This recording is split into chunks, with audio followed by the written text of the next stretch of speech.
Porque, como agente de inteligência, eu fui treinado a invadir. Entrada sigilosa. Você entra sem ser percebido.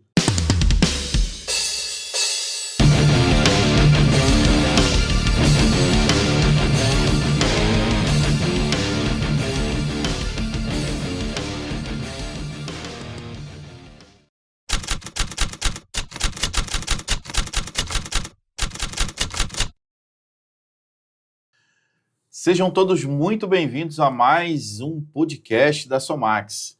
Um podcast que fala de tecnologia, segurança da informação e empreendedorismo. E hoje eu estou com um cara aqui que é muito especial, um convidado super especial. Vocês já conhecem ele de algumas imersões, de alguns eventos que a Somax já promoveu. Ora, Edson, seja muito bem-vindo. Olha, muito obrigado, é um privilégio estar aqui. Fiquei muito impressionado com a estrutura da empresa, estrutura moderna, coisa de jovem, disruptiva. Disruptiva, é isso aí. Nossa, adorei. Muito obrigado por poder falar para o seu público, nossos amigos, né, que nós estamos já acostumados, sabemos até o nome da maioria das pessoas que nos acessam e que conosco interagem. Legal demais. Bom, e para começar o nosso bate-papo, para quem não conhece, você vai se apresentar agora. Ah, sim. Eu sou mineiro de Belo Horizonte, mas catarinense de adoção. Famílias aqui, esposa, então sou catarinense de adoção e de coração. Moro em Florianópolis e sou consultor na área de inteligência e segurança. Eu fiz carreira no Exército, né? Sou coronel da reserva e tive uma experiência longa e profunda na área de inteligência e contra-inteligência. Agradeço muito ao Exército por ter me dado esta formação, esta oportunidade. Eu fui especializado, né, na Escola de Inteligência da ABIN, da Agência Brasileira de Inteligência, e atuei na Amazônia, atuei contra o narcotráfico, contra organizações transnacionais, né, a guerrilha das Farc, etc. Tive a oportunidade de participar realmente de operações de inteligência secretas no mundo subterrâneo, que são aquelas operações que não aparecem na superfície, né? O que aparece é o resultado, é a Polícia Federal fazendo apreensões, mas para que aquilo aconteça, tem um trabalho anterior. Trabalho anterior que ninguém vê, né? Por isso que eles falam que os agentes civis de inteligência são soldados do silêncio. Eles não fazem barulho. Nem arma se utiliza na maioria das vezes. Até porque você tem que estar disfarçado, né? Você tem que ter uma história de cobertura, às vezes de catador de latinha, às vezes de comerciante, às vezes de fotógrafo de casamento. E você vai circulando naquela sociedade, vai se tornando conhecido e ninguém sabe quem você é, na verdade. Essa história te dá proteção para você levantar a informação. Então, é um mundo que as pessoas desconhecem, acham que isso não acontece no Brasil, acham que inteligência e espionagem é 007. É só ficção? Só ficção, acha que é, e não é, gente. As únicas coisas que James Bond tem com os espiões do mundo real, tem 3 coisas que são verdadeiras nos filmes da série James Bond. A sedução, porque faz parte das técnicas de engenharia social para você se aproximar do alvo ou de pessoas que estão lateralmente a ele. O álcool. James Bond, como sabemos, é um eterno consumidor de martini, né? Mas, na verdade, espiões não bebem martini, eles bebem bebidas mais fortes, normalmente uísque, bourbon, para fazer o alvo ficar mais bêbado, mais rápido, porque a bebida enfraquece a nossa percepção de censura social, né? E terceiro, o dinheiro. Todo aquele glamour da série James Bond tem aquela riqueza, né, ostensivamente, e o dinheiro faz diferença. Se você atuar com dinheiro, quase sempre você compra as informações que você precisa saber. Você compra a pessoa, porque todas as pessoas têm um preço. É impressionante como é que isso é verdadeiro. É só saber quanto que ela custa, né? Quanto é que ela custa. E as tecnologias que são utilizadas, carros que voam, tudo dali é verdade, né? A gente sabe. Mas foi bem interessante eu trazer esses 3 pontos, que é uma realidade, porque muita gente acha realmente que é ficção. Qual era o seu nome de guerra na época do Exército? Moretson, que é meu sobrenome, que é meu nome judeu. Eu convivo com essa dicotomia de ter o primeiro nome, que é Eugênio, que deu base à eugenia, aquela teoria furada do nazismo, do bem-nascer, com um sobrenome de famílias judias. Quer dizer, eu tenho um conflito dentro de mim. No próprio nome, né? No próprio nome. Já começou errado a história. Rapaz. Tem isso. Isso me incomoda um pouquinho. Então, Eugênio é meu nome, o nome de batismo, mas eu não utilizo. Legal. E aí você pode estar se perguntando assim, cara, o que esses caras estão falando? Isso aqui é um podcast de quê, afinal de contas, né? Bom, é importante ressaltar que toda essa tua bagagem, que toda essa experiência acabou abrindo uma vertente para a utilização dela em prevenções. Porque uma pessoa que conhece as entranhas da inteligência e da contra-inteligência, ela sim pode ser utilizada em outras vertentes. E hoje, qual que seria, por exemplo, alguma aplicação prática na consultoria, na assessoria sim. que você presta? Então, vamos falar assim algumas. Vamos dar um exemplo de uma aí que é aplicada no dia a dia. Uma delas é a melhoria da segurança orgânica das instalações, né? Porque, como agente de inteligência, eu fui treinado a invadir. Boa. Invadir. Entrada sigilosa. Você entra sem ser percebido. Fisicamente. Não é entrar digitalmente, que esse aí é o mundo da Somax. A Somax é quem entende dessa proteção. Eu entendo da entrada física. Só que eu fiz isso por razões de Estado. Eu tinha uma estrutura atrás de mim, uma instituição atrás de mim. Hoje eu não posso mais fazê-lo. Então eu ensino como se protege desse tipo de ataque, né? E as pessoas se enganam quando, trazendo um pouquinho aqui para a LGPD, achar que se perde dados e informações somente pelo computador. Em escala, eu reconheço que sim. O sujeito invade o computador de uma empresa de aviação, tem zilhões de dados lá. Mas se perde muita informação estratégica no balcão. E se você não educar em segurança secretárias, funcionários terceirizados, eles deixam escapar o horário em que o chefe vai chegar, por exemplo. Tem que tomar cuidado com um pequeno detalhe, porque é isso que o outro quer saber. É um misto, né, da ISO 27001, 27002 e 27701. São as boas práticas, são as melhores práticas. Então, assim, essa parte de segurança orgânica é muito importante, porque o sujeito entra numa empresa, numa loja, e rouba lá o HD, que tem as imagens que foram capturadas pelas câmeras de vigilância. Ali estão os dados, ali estão as informações, as imagens dos clientes, né? Então, as pessoas protegem, tem lá os seus firewall, etc., mas esquece da coisa física. A física também precisa ser protegida.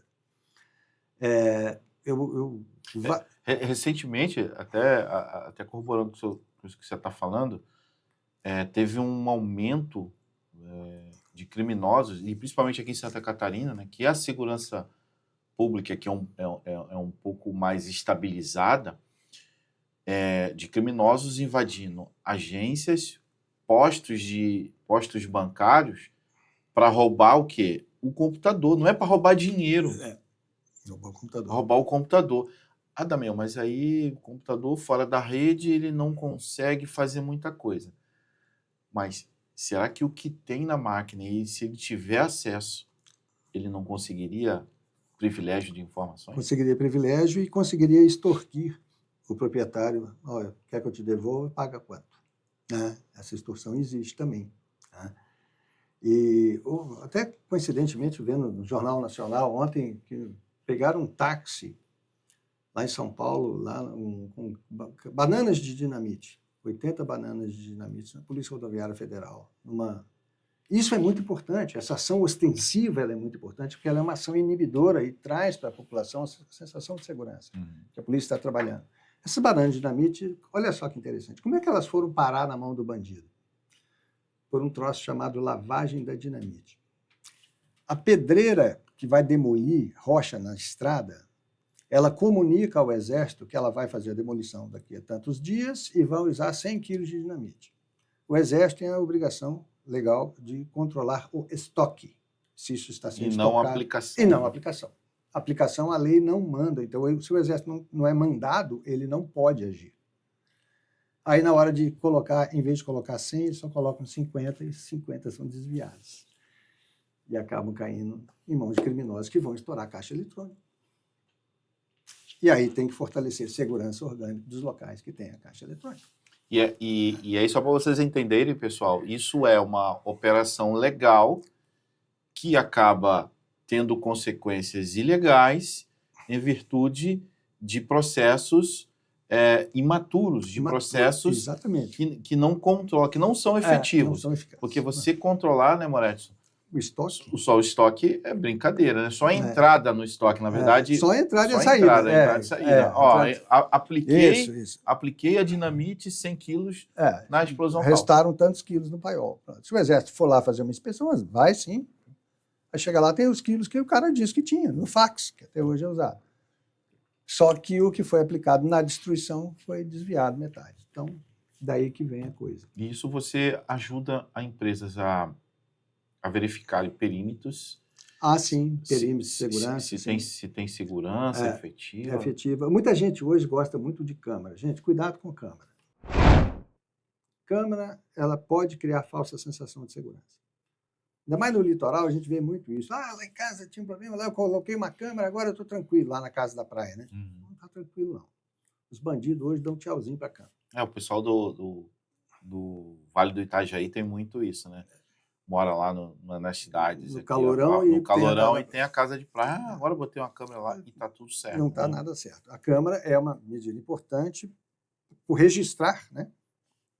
Ela é uma ferramenta que ajuda a registrar as imagens e, às vezes, até o áudio, que é muito interessante isso. O áudio também é muito importante. E isso aí, para questões securitárias, por exemplo, você provar que entraram na minha casa, bateram no meu carro, tal, aí imagens, elas são fundamentais, às vezes decisivas para uma questão de inquérito administrativo, seguros, etc. De apuração. Apuração. Né? Mas o bandido, hoje, ele bota um capacete de moto, entra lá, a câmera não vai identificar o bandido e ele consegue fazer o furto, o roubo dele sem incomodar a câmera. Modus operandi padrão. E as câmeras de Paris, as milhares de câmeras de Paris, não preveniram o atentado de Charles Hebdo, daquele jornalzinho lá. E pior, as câmeras geraram um Big Data que a polícia francesa não tinha como analisar o Big Data. Tantas imagens foram necessárias, imagens que a população mandava do celular. Eles não tiveram como analisar aquilo tudo, o que criou uma imagem de incompetência para a polícia, muito danosa. Eles tiveram que rever muito isso. Né? Bom, cuidado com câmera então, tá, gente? Só a câmera não basta. Câmara e uma série de outras medidas defensivas, como alarmes, como sensores de presença, cerca elétrica, embora eu acho horroroso cerca elétrica, aquela concertina, que é aquela mola cortante, são coisas importantes para ser... Concertina é bem efetivo. Bem efetivo, Então, assim, a câmera auxilia. O cachorro, o caramelo, sabe o caramelo? O caramelo é muito bom. Alarme. Ele é o alarme natural. E outra coisa, gente, vizinho solidário. É um troço muito interessante de se criar, a prática do vizinho solidário, a vizinhança solidária.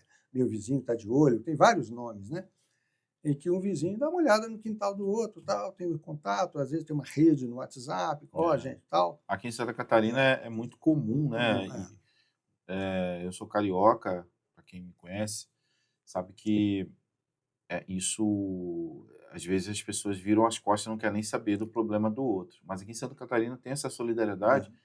É um projeto da Polícia Militar de Santa Catarina chamado Rede Vizinhos, né? Então isso é muito legal. É um grupo de WhatsApp, né, de moradores daquela vizinhança que tem sempre 2 ou 3 agentes da lei que é responsável pelo grupo, a Rede Vizinhos. É muito legal, muito efetiva. Mas, Moretti, me diz assim, o que as empresas hoje têm de vulnerabilidade que, com o teu conhecimento e teu serviço de assessoria, você poderia auxiliar? Tá. O meu diagnóstico, ele sempre bate na mesma tecla que as pessoas são pouco educadas em segurança. Okay. Então, oferecer um projeto de educação de segurança que passe desde a hora que o colaborador sai de casa, pega um ônibus ou deixa a criança na escola, vem para o trabalho, trabalha, vai almoçar, volta depois do almoço, depois passa no supermercado, depois pega a criança na escola e vai para casa. Todo esse período da vida útil dele, eu passo isso a limpo, inoculando antivírus, né, anticorpos, né, das melhores práticas, né, como é que aborda o caixa eletrônico, como é que sai do mercado, se é criança, cadeirinha, etc. Porque as pessoas elas fazem muito pelo que elas veem os outros fazendo, né? Mas existe Espelho, né? espelho, mas tem formas melhores de se fazer, não é? Eu já vi em porta de escola, por exemplo, pai parando o carro e o filho desembarcando, em vez de desembarcar do lado da calçada, ele lá desembarca do lado da rua, entendeu? Porque tem 2 filhos atrás, um desembarcou para lá, mas o outro desembarcou para cá. Pronto, a rua movimentada, vai vem de carro, horário de rush. Então, quer dizer, não custa, né? Não custa ensinar a fazer o certinho, né? Então, educação de segurança em primeiro lugar. Outra coisa, muitas empresas hoje têm muito problema de furto. A rede supermercadista, né, varejista, comércio varejista, tem muito problema de furto. Furto externo, né, de origem externa, né, cliente que rouba, né, rouba em farmácia, rouba em supermercado. E, infelizmente, furto interno, né, funcionário, colaborador que rouba. Então, eles me contratam muito para fazer a infiltração. Eu faço uma infiltração na empresa, porque eu sou formado em gestão de pessoas, então eu vou lá melhorar o RH da empresa, melhorar o clima organizacional da empresa. Boa. E fico circulando lá dentro, lá 30 dias, 40 dias, fazendo relacionamento com todo mundo, sabendo qual é o seu problema, o que é com a sua liderança, e eu conquisto, por engenharia social, a confiança das pessoas. Aí elas me falam, quem é que está roubando? É impressionante. Porque as pessoas falam. Elas falam porque elas não concordam. Elas sabem quem rouba, mas não tem um canal de denúncia ainda estruturado pelo compliance. Às vezes tem lá na plaquinha, mas não funciona, não é operativo, não é acolhedor. E aí elas falam para aquele senhor que se aproximou, tal, que veio melhorar o clima, aí elas desabafam. Impressionante. Funciona muito. Outro trabalho que eu faço, é muito interessante, é o cliente oculto.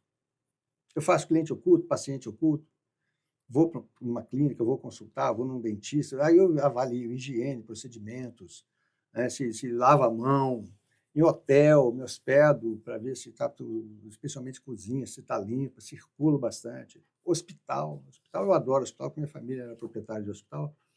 Eu tinha uma vivência em hospitais, e eu faço muito esse trabalho de diagnóstico de segurança e de higiene de hospitais. É o cliente oculto, paciente oculto, no caso de hospital. Supermercado funciona muito bem. Você entra como cliente no supermercado, pega um carrinho, enche o carrinho de coisas, circula para lá, circula para cá, depois devolve as coisas e tal, acaba comprando uma coisinha ou outra, aí vai para casa, troca de roupa, volta com outra roupa, e você vê coisas assim, manuseio de alimentos de mão suja, alimentos com data já para expirar, já de vencido, você vê muito. Aí você relata isso, né, num relatório, num relinte, num relatório de inteligência, para o proprietário, para o gerente, ó, o que eu percebi foi isso, isso, isso. E eles fazem as correções das fragilidades percebidas.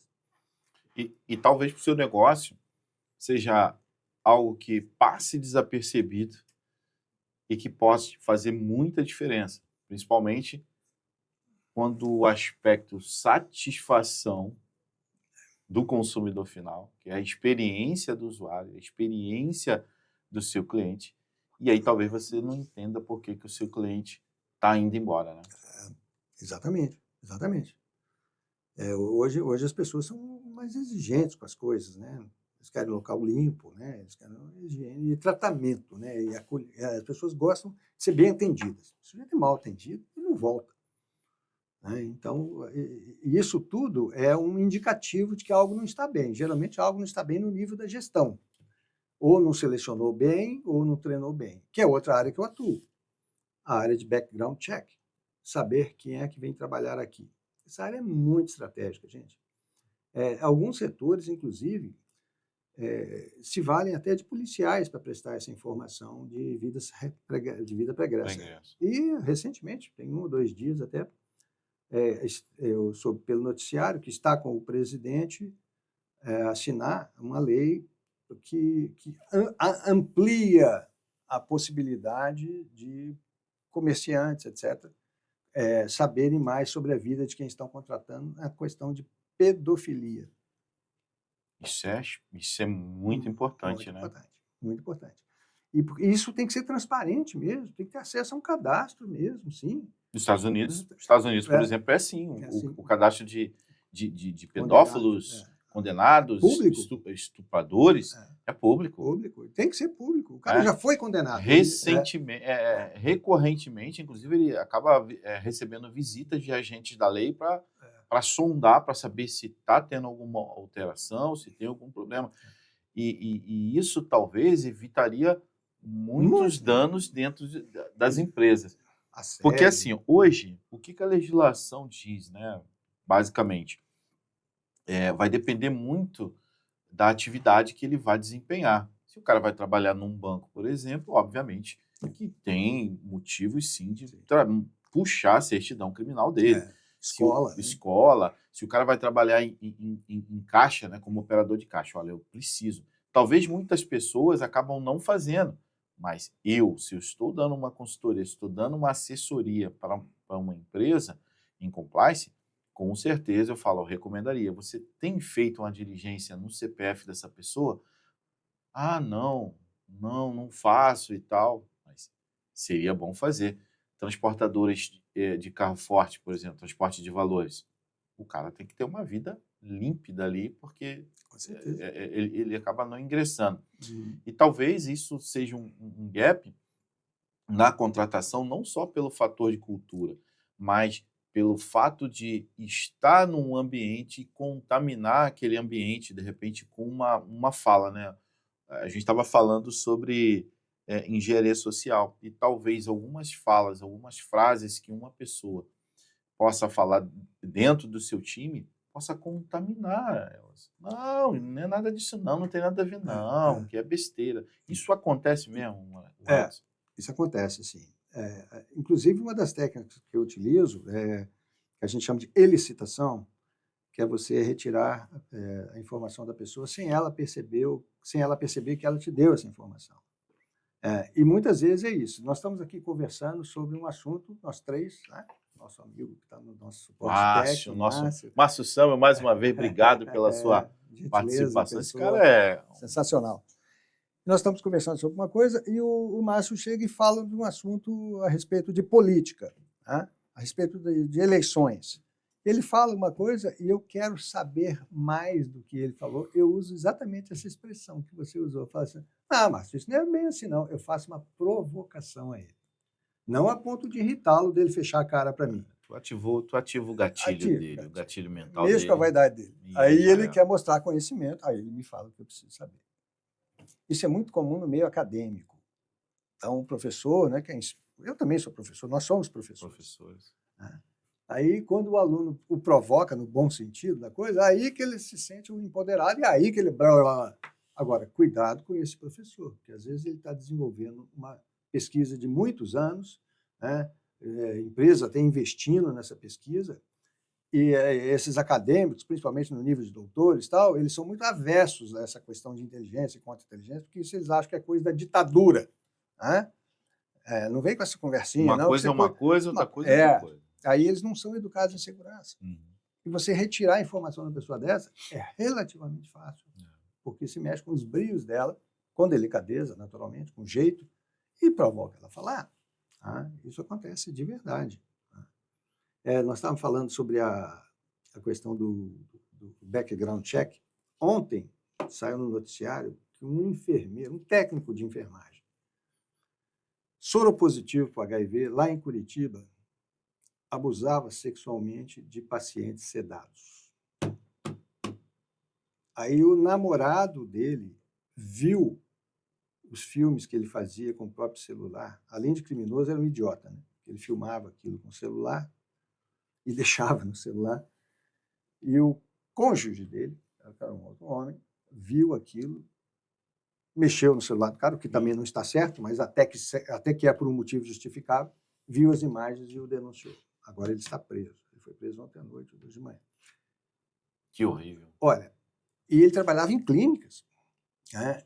E imagine quem que está arrependido agora de não ter feito um background check com esmero, com cuidado, ter contratado um especialista para saber, esse cara vai ter técnico de enfermagem, ele vai ficar aqui no plantão noturno, os pacientes vão estar recuperando na sala de recuperação, de sedação, cirurgia plástica, aquele negócio. Eu tenho que saber detalhes da vida dessa pessoa. Só a inteligência consegue. Porque hoje no Brasil, se você for mexer na vida Pessoal, né? pessoal, nossa senhora, né? Ainda mais de minorias, ainda mais de segmento LG, não sei o quê. Aí que a coisa ganha uma repercussão enorme. E sabe que você tocou num assunto muito legal e importante, que talvez você, empresário, não tenha se dado conta de que existe a necessidade de, na contratação, você realizar um processo. Não é processo de seleção que a gente fala que o ideal é ter uma empresa de RH para poder fazer. Não é sobre isso. É você realmente ter perguntas que possam realmente trazer, utilizando a inteligência, a contra-inteligência, para que possa dizer aquilo que a gente precisa fazer, saber, né? Não é? Então, por exemplo, hoje, se você aprofundar na vida pessoal, não, por que o cara está pedindo isso aí? Mas existem técnicas Sim. para você saber da vida dele Sem sem fazer uma pergunta direta, aberta, assim, né? Você pode fazer uma pergunta aberta, que não tenha uma conotação de invasão. de invasão. Por exemplo, né? Olha, qual o seu... Um exemplo claro. Qual o seu ideal de vida? Está em aberto. E se ele contar ali, dá para você analisar. Dá para analisar. Obviamente, sinais fracos, né, vão aparecendo ali. E aí, se você robustecer, quanto que essa visão de vida para você é importante? E aí ele vai alimentando.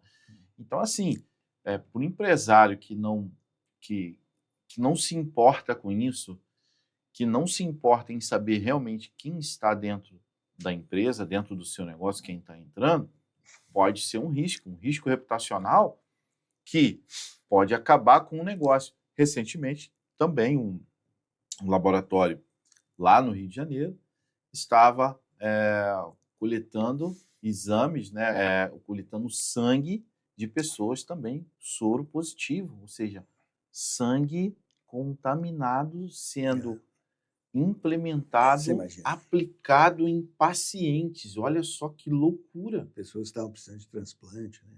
Exatamente. Então, como que isso, né? E aí a gente fica pensando, né? Mas é o que eu consegui, é o que deu para me ter, para utilizar naquele momento, foi pelo SUS, é conveniada. Será que foi feita realmente uma diligência? Ou é feita uma diligência recorrente? Não, essa questão é muito importante. Eu dei suporte a um processo seletivo em Curitiba e nós levamos os 6 finalistas, dos quais 2 eram homens, 4 mulheres, para fazer um tour turístico por Curitiba. Nós fomos na Ópera de Arame. E a empresa que contratou era uma empresa de engenharia. E aí, mais jovens ali no celular, tal, não sei o quê, tal, viram, gostaram, tal, tomaram quase todo o tempo no celular. E tinha um rapaz que estava com a caneta, assim, estudando como é que era aqueles arames ali, assim, vendo a emenda, né? O cara olhava com a caneta, assim, você achava até que ele era um pouquinho portador, assim, do espectro autista, assim, por outras informações. Mas eu estava de olho nele, eu falei, pô, esse cara é bom, esse cara está focado no negócio. Ele está detalhista, né? Aí depois levaram para almoçar na Santa Felicidade. E aí falou, gente, a partir de agora acabou, já é sexta-feira à tarde e tal, já acabou o processo seletivo, nós vamos dar a resposta segunda-feira. Aí todo mundo pediu cerveja, caipira e tal, e ele pediu água. Foi ele. O que é a postura do sujeito? Sabia que estava sendo avaliado, até na hora do lazer. Até na hora do happy hour, hein? Até na hora do happy hour. Gente, agora já posso relaxar. Nananina não. E se fizer parte do processo seletivo? Estava dentro. É demonstrar... O horário dizia que era até às 18 horas. No edital, né, que eles lançaram até às 18, mas ele falou, não, agora já relaxa, tal. O pessoal relaxou mesmo, cheira a cara de cerveja e ele ficou na água. É isso mesmo. Importante, né? Cara, que armadilha, né? Que interessante, né? Não, mas eu achei fantástico, assim. Eu acho que até essa pegada mesmo de fazer um tour, de você passear com a pessoa e ver o que a pessoa prestou atenção, e etc. E o happy hour como um grande vinagre, eu acho que que é importante. Gostei, eu acho que eu vou adotar isso aqui Isso na é Somax a partir de agora, hein? Outra Gostei. coisa muito boa para executivos importantes, pessoas que têm informações estratégicas, é se prevenir das chamadas honey traps, as armadilhas de mel. Isso funciona desde Cleópatra. Cleópatra seduziu Júlio César e Marco Antônio. Isso funciona muito, independente de gêneros, não estamos aqui entrando nessa Claro. questão, mas Gêneros, formações, esse negócio de viagem, de feiras, de congressos, etc., etc., não existe almoço grátis. Alguém encosta em você na hora ali da confraternização, do coffee break, etc., etc., sempre um pé atrás, a luz amarela acende, porque não existe almoço grátis. Tentaram isso até com a doutora, aquela famosa juíza do Rio, Denise Frossard, tentaram encostar uma pessoa nela, na época ela combatia com veemência o jogo do bicho, né, para tentar pegá-la em alguma situação de fragilidade íntima, né? Porque o cenário é esse, lá, a isca vai lá, né, no jargão da atividade de inteligência, as mulheres são as andorinhas e os homens são os valetes. São as expressões que são utilizadas. A andorinha encosta no alvo, leva para o quarto do hotel, tal, mas já tem alguém plantado, filmando, etc., etc., para depois extorquir a pessoa daquelas imagens. Ele é casado. Então, ó, informação para cá e a gente te entrega pendrive com as suas imagens aí do papelão que você fez. Isso é o mundo real. Inclusive, para quem não assistiu, pessoal, a série Vale o que está escrito. Eu estou assistindo, né? A primeira vez que eu assisto a série, já estou no penúltimo capítulo. Fala sobre a Denise Frossard, inclusive a juíza que combateu, né? Um bom combate no jogo do bicho. Você aprende muito sobre os bastidores do que realmente é essa guerra lá no Rio de Janeiro, que já deixou dezenas de pessoas mortas. Né? E falar em guerra, hein? A gente achando que as guerras eram coisa do passado. Né? Exatamente, exatamente. Eu trouxe esse pin aí para poder falar, para traçar um pouco sobre guerra, né? Muita gente achava, né, no nosso mundo digital, e você que de repente é da área de cibersegurança, da cyberinteligência, achando que de repente as guerras ficariam somente no aspecto, né, tecnológico, virtual. E por que isso não é 100% verdade hoje, Moretti? Pois é. Quando começou a guerra da Ucrânia, muito especialista falou na televisão, não, a guerra é botão para cá, ataque cibernético, paralisa tudo. E nós estamos vendo a trincheira, as trincheiras que eram usadas na Primeira Guerra Mundial, 1914 e 1918, que era a Guerra das Trincheiras, que foram abandonadas na Segunda Guerra por causa da evolução dos meios aéreos que bombardeavam as trincheiras. As trincheiras voltaram a ser usadas, fazendo uma combinação de trincheira com os túneis que os Vietcongs usavam no Vietnã, né, para se proteger da observação dos drones. Né. E muita gente acha também, erroneamente, que o drone hoje é a última... O drone é uma arma a mais. Os tanques hoje não existe mais tanque porque o drone derruba tanque. O filminho que a gente vê no YouTube só mostra o acerto. Das 100 tentativas, é igual o ataque do tigre. Né? O tigre faz 10 tentativas para conseguir abater uma presa. Né? Só mostra o que acertou. O que acertou. Né? As tentativas, a quantidade de drone que caiu até acertar também ninguém mostra. Né? Vai lá o tigre pegar um javali, por exemplo. Na 10ª tentativa ele talvez consiga. Se o javali tiver com a manada dele, para ver se consegue pegar. Exatamente, é isso mesmo. Búfalo, é muito fácil estar arrastando o búfalo ou o javali. Aí na guerra cibernética é isso, todo mundo achando que não, o conflito, a cibernética é uma das armas usadas no conflito. E ela veio, a origem da cibernética eram os bombardeiros que se fazia na Alemanha, aqueles bombardeiros pesados dos Estados Unidos e da Inglaterra, eles jogavam papéis metálicos, fitas metalizadas, aos milhares, e aquilo confundia o sinal do radar alemão. Embaralhava a vista do radar alemão, o display ali do radar refletia o sinal do radar. A origem dessa teoria é aí, vem daí. Né? E sim, a guerra cibernética é acionada com antes até dos combates convencionais, né, para paralisar, dificultar as comunicações, né, os sinais de radar, sim, etc. É mais uma arma que se tem hoje no campo de batalha. Mas não quer dizer que vai ser apertar um botão para cá, um botão para lá, somente isso não. A guerra ainda é feita de... A arma que mais mata na guerra é o canhão. É o chamado obuseiro, que é o canhão de tiro. A artilharia mata muito na guerra. Saudando aí os nossos amigos artilheiros do Exército Brasileiro. Verdade. Então ainda continua assim. Então ainda vai ter ainda minas, infelizmente, minas terrestres aos milhares que vão ficar espalhadas, né? Irresponsavelmente lançadas e não destruídas depois, e causando mortes civis, né, no gado. Né? Regiões africanas inteiras na África, das guerrilhas da época colonial, ainda são minadas. Né? Angola ainda tem 10 milhões de minas. Tem lugares lá que não se planta nada, não se cultiva nada. As guerras ainda Talvez estão... muitas pessoas nem entendem por que não é uma terra produtiva. Exatamente. Porque não tem esse conhecimento da quantidade de minas terrestres que existem lá instaladas na época da guerra, né? E pouca gente tem essa noção.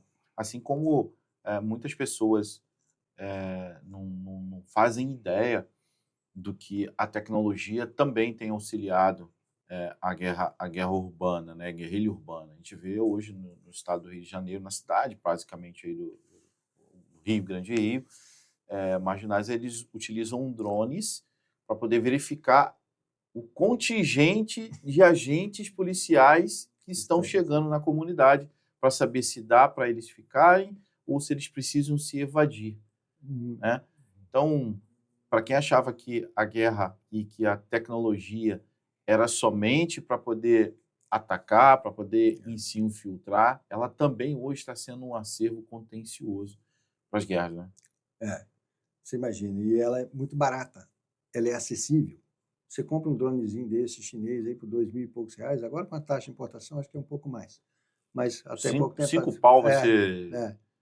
Você pega um drone com boa autonomia aí, com câmera, e recebe no celular as imagens. Como são as coisas, né? O mundo está bem diferente. Tá. A gente abordou diversos pontos de ações que na sua consultoria você acaba auxiliando as empresas e que talvez passe desapercebido no empresário. Para o cara que tem uma indústria, por exemplo, vamos falar assim, uma indústria que construam peças automotivas, que realizam pinturas de peças, né? Pouca gente sabe, né? Quando a gente vê o carro acabado, as pessoas acham que a montadora ela faz todo o carro, do pneu à chave, né? E não é bem assim, né, Moretz? Você vai na linha de produção, tem os que montam o carro, cada um com o uniforme da sua empresa de origem que monta o carro. Exatamente. É um colorido danado ali. Colorido, cada né? um identificado com a sua empresa. Para quem não bota o pneu, outro bota o freio, bota o freio antes, claro, depois bota o pneu, depois... Cada um com a sua... Para quem não conhece a linha de produção, é basicamente isso. Para uma indústria como essa, por exemplo, né, que é um dos players de uma montadora automotiva, quais os principais riscos que ele, hoje, o empresário está assistindo a gente, teria que te contratar, por exemplo, para uma consultoria? Por que ele deveria te contratar? Vamos lá. Eu sei, a indústria, eu adoro a indústria, eu fui consultor do Senai durante muitos anos. O Senai são grandes escolas, né, de formação. E a indústria tem problema sério. O que hoje acontece muito é furto de fiação de cobre. São geralmente regiões periféricas, sem querer estigmatizar regiões periféricas, mas são indústrias pesadas, principalmente são regiões periféricas. Você não vai ter uma indústria pesada no centro da cidade. Até para poder facilitar a logística das carretas, e mão de obra, muitas vezes é perto até de ferrovia. De ferrovia, rodovias. Exatamente. Então, e ali essa população que hoje, infelizmente, né, causada principalmente pelo flagelo das drogas, vive dessa atividade ilícita, criminal, que é o roubo do fiação de cobre, ela sofre muito esse tipo de ataque, roubo de fiação de cobre. A indústria também tem um problema sério de alcoolismo. Eu até falei no início da nossa conversa que minha família tinha um hospital psiquiátrico em Belo Horizonte. A Clínica Pinel de Belo Horizonte era uma empresa familiar. Legal. E Belo Horizonte é o centro do quadrilátero ferrífero de Minas Gerais, que são indústrias pesadas, siderúrgicas, etc, etc. E o problema de alcoolismo é endêmico. E hoje é o consumo de crack, infelizmente. Só que o consumo de crack Que é barato, né? é barato, e ele desmobiliza o trabalhador muito cedo. Então, ele acaba saindo da indústria, porque começa a faltar o trabalho, etc, etc. Né? Mas o álcool não. O álcool é um problema grave. Aliás, se você tivesse que proibir uma droga, vamos proibir uma droga só. Vou proibir a maconha, proíbe o álcool. Proíbe ou regulamenta. Educa melhor. Porque o álcool ele é uma droga lícita para maiores de 18. Aqui no nosso estado tem festas alusivas a ele, incentivando o consumo em escala, e ele causa muito mais malefício social do que as demais. O álcool, eu comecei a tomar o restinho da cerveja Malzibeira do meu pai, eu tinha 9, 10 anos. O alcoolismo começa em casa. E ele, como ele é aceito, ele é permeável por toda a sociedade, ele é capilar, né? Ele causa muito mais danos e prejuízos às famílias e ao trabalhador. Então, o álcool na indústria é um problema. O PROERD na indústria seria uma necessidade, eu vejo isso como uma oportunidade para a expansão do excelente programa de prevenção de drogas da Polícia Militar, é o PROERD na indústria. O que é difícil é o dono achar que tem que dar meia hora lá para ter o PROERD lá dentro. Isso é que é a questão, né? Meia hora se eu parar o setor tal, vou perder tanto. Tem essa questão, que é uma questão a se pensar, né? O que ele prefere, né? Mas eu vejo também a questão de furtos internos, né? Sair com peças, o desvio de peças para o mercado negro, para o câmbio paralelo, acontece muito com medicação, na indústria fármaca. Medicação é complexo, né? Complexo, porque é pequeno tamanho. É pequeno tamanho, tem custo, a maioria das vezes tem custo elevado, Custo né? elevado, É fácil sim. de distribuição. Aí, por exemplo, é lógico que no banheiro feminino, em qualquer banheiro, você não pode ter câmeras de vigilância, não pode ter. Mas o preço disso, o que acontece? A mulher que trabalha, a ladra que trabalha na indústria farma, ela sai com medicamentos internos às suas partes íntimas. Você não vai revistar a pessoa desse jeito. Você teria que ter uma imagem que pegasse ela. Mas aí começa aquela questão dos pudores, né? da privacidade, etc, etc. Em países civilizados... Isso não tem necessidade, nem de se pensar nisso. Né? Então, você vê que... Então, a indústria tem um problema recorrente de furto, de peças, de desvio de mercadorias. Tá? Infelizmente, nós podemos deixar de dizer também que muitas indústrias eles têm o compliance só para inglês ver, mas não vivenciam internamente o compliance como um programa educacional efetivo. Então, muita gente tem indústria, mas o cara guarda o dinheiro do caixa 2, do caixa 3, eu vou dar para o político tal, vou dar para o deputado tal, vou dar para o deputado tal. Corrupção. Boa. Que bom que você trouxe o assunto compliance ao nosso bate-papo. A gente está se encaminhando aí para uma fase final do nosso bate-papo, mas a gente não poderia deixar de falar sobre o compliance.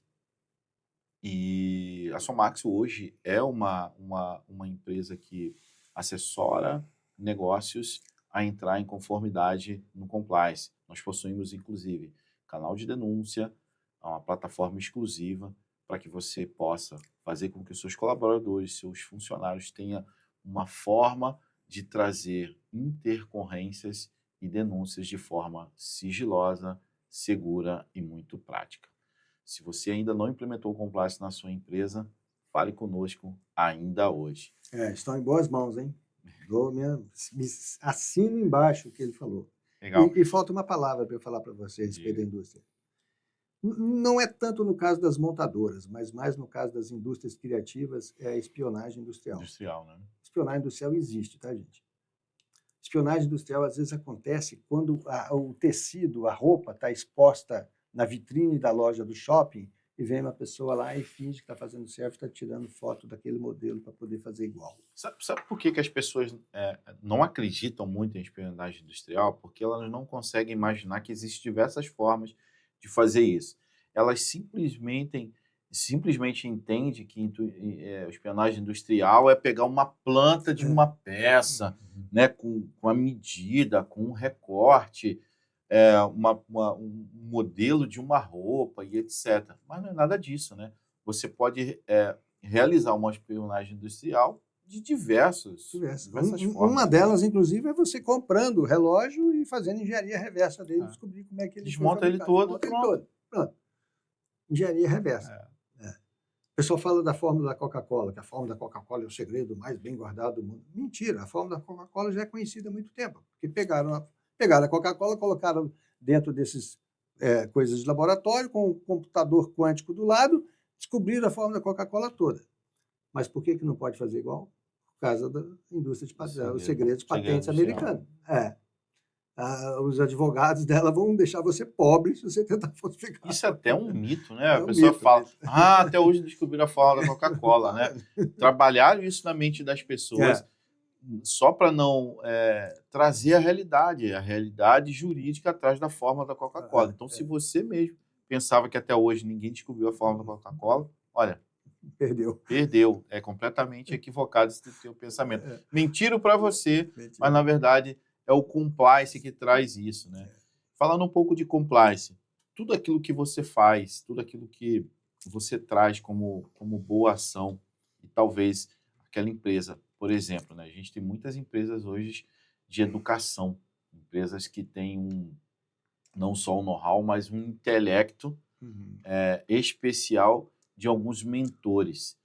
É importante essas empresas, por exemplo, de educação, ter contratos, né, de segredos industriais, de know-how, transferência de know-how, para que exatamente a fórmula da Coca-Cola, a forma de sucesso daquele negócio não vá embora se o cara se sentir prejudicado e sair da empresa? Pois é, essa aí é um dos grandes desafios, porque hoje muita gente se baseia no tal do NDA, né? São os documentos de sigilo, né? Ok, mas e o conteúdo? E o que ele escreveu, o que ele memorizou, o que ele estudou? E o turnover, ele é uma coisa saudável no mercado, inclusive. Não está satisfeito? Não está satisfeito, vai. Novos horizontes. Agora, quando o colaborador é muito estratégico, e trabalhou em projetos sensíveis, uma das maneiras de você reduzir... Bom, primeiro, já que ele está decidido a sair, é a quarentena. Muitas vezes ele só começou o doutorado dele, mas não conseguiu terminar. Coloca ele em quarentena, paga a ele o salário que ele recebe, faz ele assinar um contratinho, registra esse contrato e fala assim, 2 anos de quarentena, você vai receber o salário, mas você não vai poder ir no mercado. Aceita? Ele quer terminar o doutorado, ele aceita. Você o mantém sob controle, monitorando pelas redes sociais, o LinkedIn dele, um amigo que faz amizade com ele, procura saber como é que ele anda, essas informações vão vindo e a gente vê se a pessoa está cumprindo a quarentena ou não. É sutil, não é invasivo, é permitido, sim. É legal. É legal. Uma das empresas hoje, que hoje em dia muito menos, mas que realizava isso de forma clara, é a própria Rede Globo. Rede Globo, sim, os artistas deixavam lá na geladeira, quarentena. Quarentena. O Banco Central Banco usa Central isso. também, né? O cara não pode assumir posições estratégicas em nenhuma entidade bancária. Então, isso é muito sadio e é importante ser comunicado desde o início da contratação, desde o processo seletivo. Então, além do NDA... o NDA é importante, mas ele tem que estar muito bem descrito, entendeu? E para cada fase... Pontuar, né? Pontuar, ele não pode ser um genérico. Legal. Ele não pode ser um genérico. Ele tem que ser muito específico. Né? Fica a dica. Pessoal, fica a dica aí. O professor Moretti vai dar para vocês agora sobre o NDA. Fala aí sobre o NDA. Vou ler para a câmera aqui para dar essa dica. Gente, o documento de compromisso de sigilo, ele não pode ser genérico. Ele tem que ser específico em cada projeto que aquele colaborador está envolvido. E faseado. Né? Avançamos na primeira fase, vamos passar para a segunda. Tem que estabelecer novos NDA. Vai assinando. Vai assinando, vai acumulando. Agora, tem uma outra técnica de se fazer isso, que é da contra-inteligência, que é a compartimentação.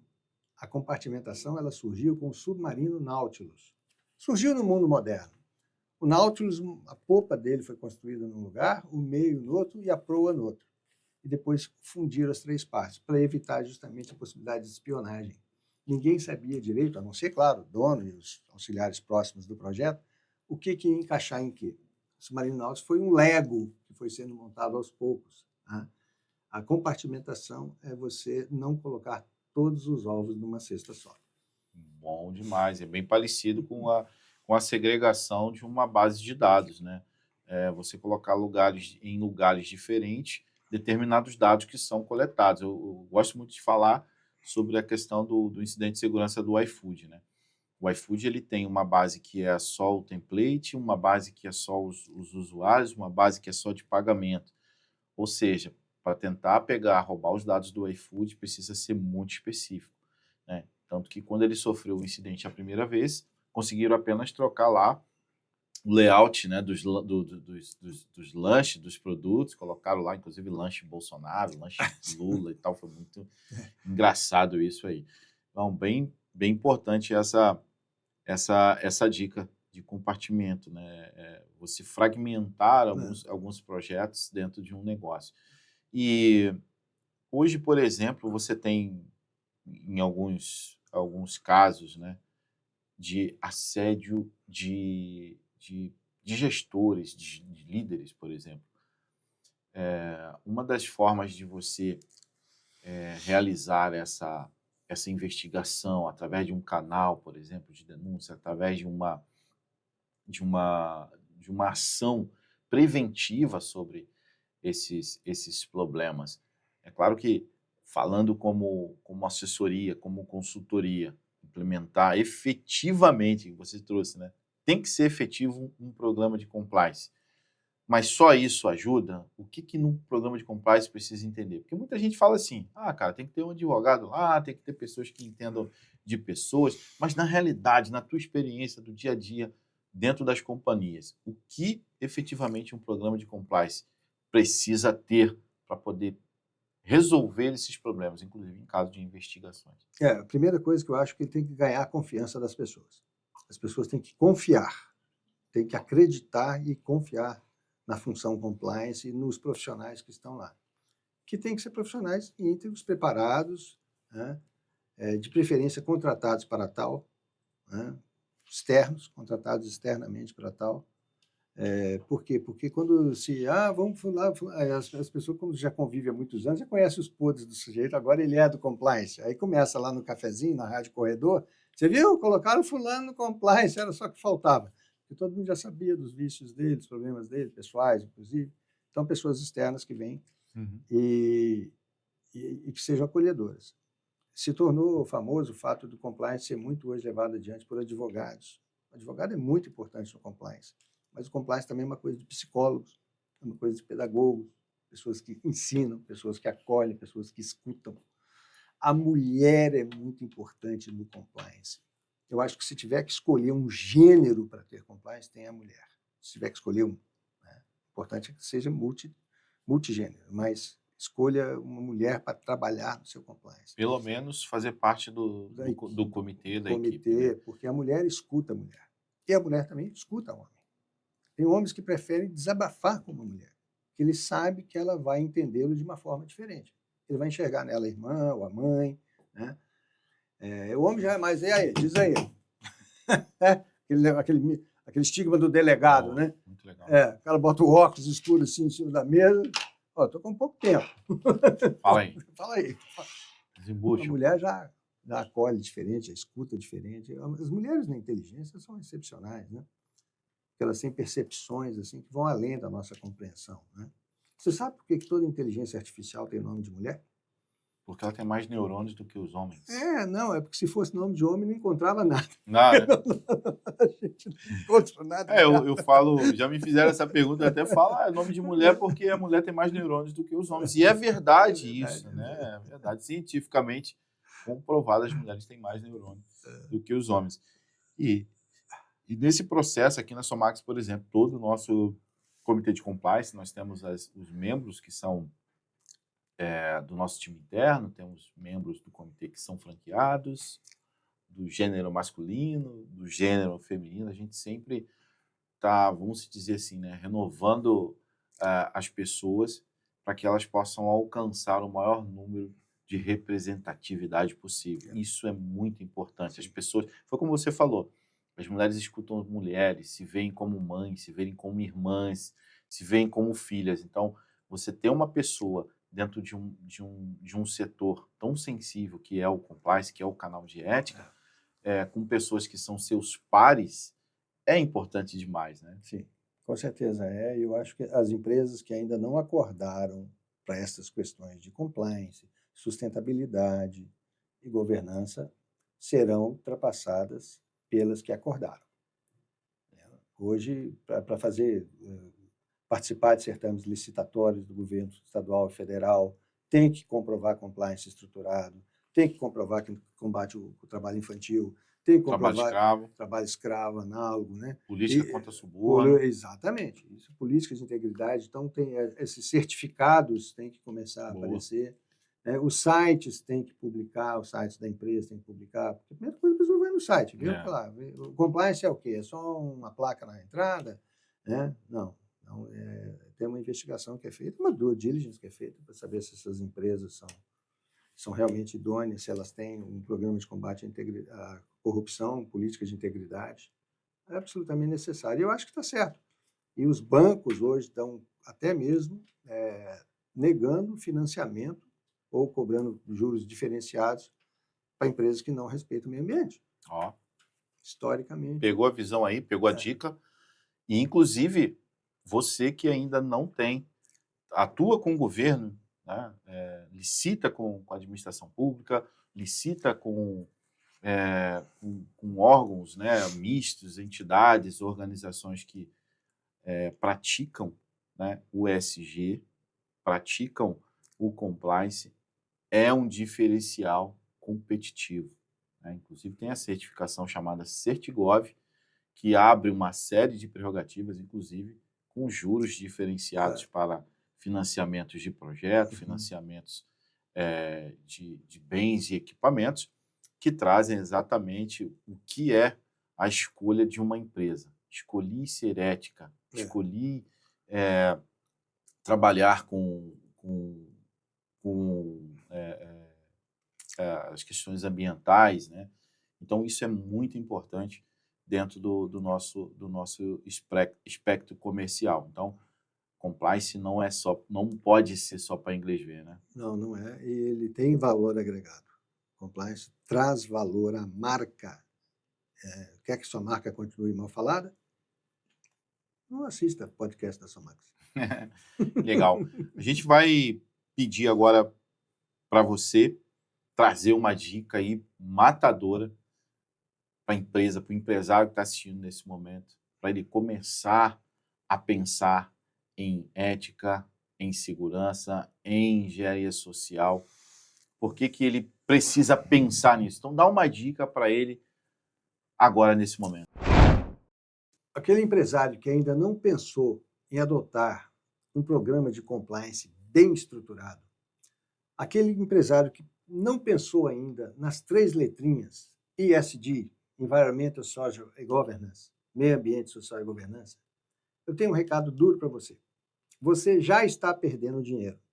E se você não pensar nisso, você vai continuar perdendo dinheiro.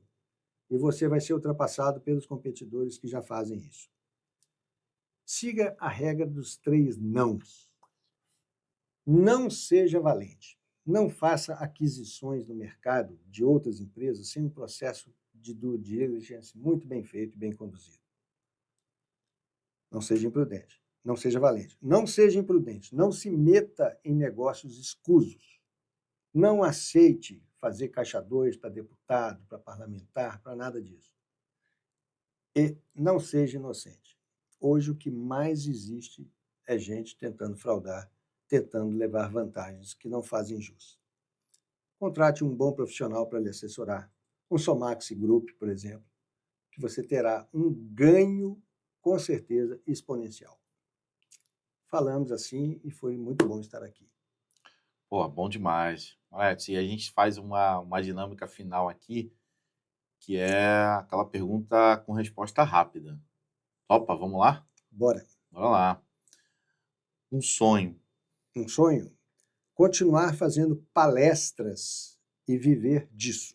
Eu gostaria de me dedicar somente a palestras profissionais, em eventos, congressos, etc. Esse é um sonho. Uma missão. Educar. Eu sou professor. Legal. E o que você não abriria mão é inegociável para você? Bom, o inegociável para mim é não continuar a trabalhar. Eu preciso de trabalhar. Eu já sou da reserva do Exército, mas eu continuo trabalhando. Eu não consigo parar, e ainda bem. Eu quero sempre ir sem lenço e sem documento, mas eu sempre vou. Ajuda, né, a continuar as ideias.